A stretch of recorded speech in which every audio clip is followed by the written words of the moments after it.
The events of 9/11, of course, catapulted us into a war, a real war, whose goals and geographic scope have steadily expanded. The attacks also introduced homeland security to our lexicon, adding a new concern that makes us more like the rest of the world than we have ever been before. Not safely set apart, as Americans thought they were, protected by oceans and distance from others' conflicts, but irretrievably in their midst.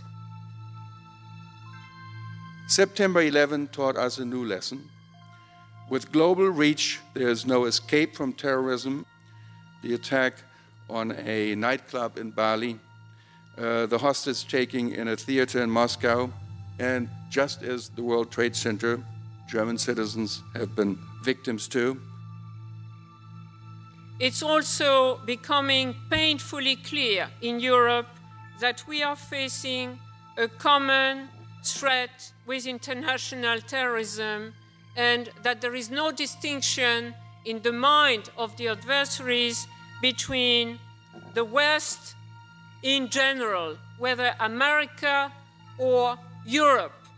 And here, a number of statements made by Al-Qaeda are more than clear. We may then be back in a situation not unlike the Cold War, where nonproliferation took a definite backseat to fighting that war.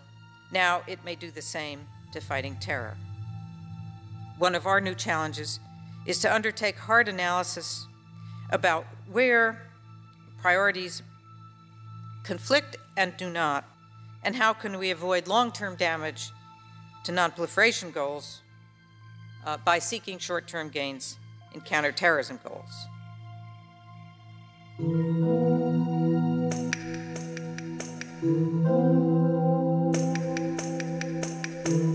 The sudden collapse of the Soviet Union created a vulnerable supply of nuclear, biological, and chemical weapons and materials, as well as know-how. The rise of global terrorism created a new demand for these weapons and also certainly an implicit willingness to use them. The threat includes but extends well beyond Russia and the former Soviet Union.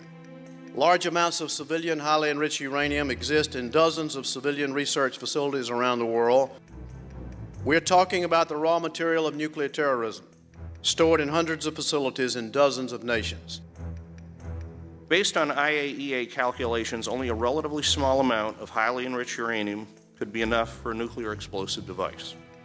And if the goal is to build a radiological dispersal device, or a dirty bomb, the amount can be even less. So there is no margin of error. We all need to apply the best technologies, the best knowledge, know-how, expertise, and experience that we can to this problem. In the past decade alone, the IAEA has reported about 200 attempts at the illicit smuggling of nuclear materials. Some reports are more credible than others, and most involve materials not always considered a threat. This phenomenon nonetheless tells us a number of things. First, there are any number of states and sub-state actors interested in acquiring nuclear or radiological materials.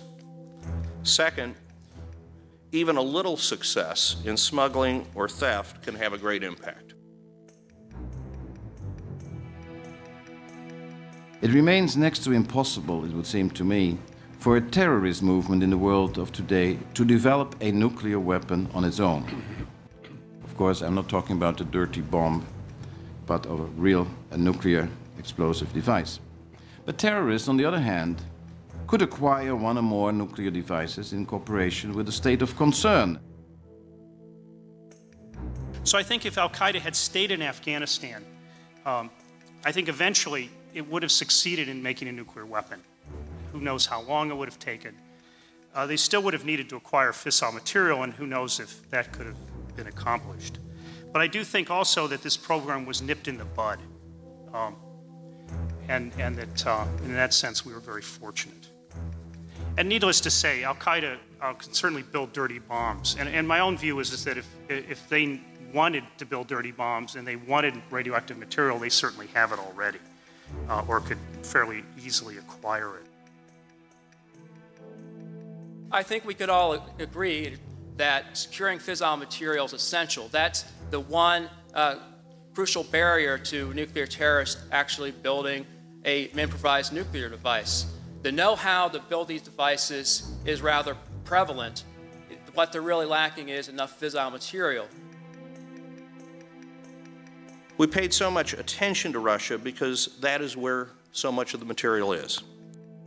A January 2001 report noted that the fall of the Soviet Union led to the dissolution of an empire having over 40,000 nuclear weapons and over 1,000 metric tons of nuclear materials, and that the Russians lack the infrastructure to assure that chains of command remain intact and nuclear weapons and material remain secure beyond the reach of terrorists and weapons proliferating states. The consequences are so severe that it could, particularly if a nuclear weapon went off, it could fracture our societies, and God knows how we would react. And so I think it has to be probably the highest U.S. priority to prevent such attacks from occurring.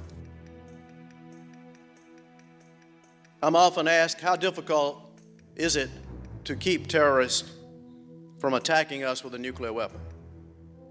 My answer is that depends on how difficult we make it. Acquiring weapons and materials is the hardest step for terrorists to take and the easiest for us to stop. By contrast, every subsequent step in the process is easier for terrorists to take and much more difficult for us to stop. Once terrorists gain access to nuclear materials, they've completed their most difficult step, and our nightmare begins. We're still really lacking a good understanding about terrorist motivations to perform nuclear radiological terrorism, and we need to really do some more deep thinking about that. However, I would argue we have more control over securing nuclear and radiological materials, and we have less control over dissuading nuclear terrorists from actually conducting nuclear terrorism. We may not be able to make committed terrorists less evil, but we certainly can make them less powerful. We must keep them from acquiring weapons of mass destruction. Success is possible. 2 years into my job as Secretary of Energy, I am convinced that despite the enormity of the challenge, success is possible. The risks associated with undersecured nuclear and radiological materials can and must be reduced.